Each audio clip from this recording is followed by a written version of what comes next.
Είμαι η αδελφή της Θωμαής και Χρυσής Φλακιάς και ξαδέρφη της Αναστασίας Φλακιάς που δολοφονήθηκαν 28 Δευτέρου του 23 στα Τέμπη. Ευχαριστώ πάρα πολύ σήμερα για τη συμμετοχή σας που τιμήσετε με την παρουσία σας σήμερα 57 νεκρούς ανθρώπους που χάθηκαν εκείνο το βράδυ τόσο άδικα. Θα ήθελα να πω και ένα μεγάλο ευχαριστώ για όλες τις κινητοποιήσεις που γίνονται αυτή τη στιγμή σε πάρα πολλές περιοχές της Ελλάδας και του εξωτερικού.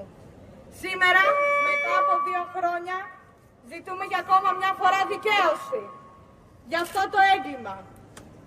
Γιατί σήμερα θα δώσουμε οξυγόνο σε όλους εκείνους που τους θωρίστηκαν για πάντα! Θωμή, Χρυσά, Αναστασία!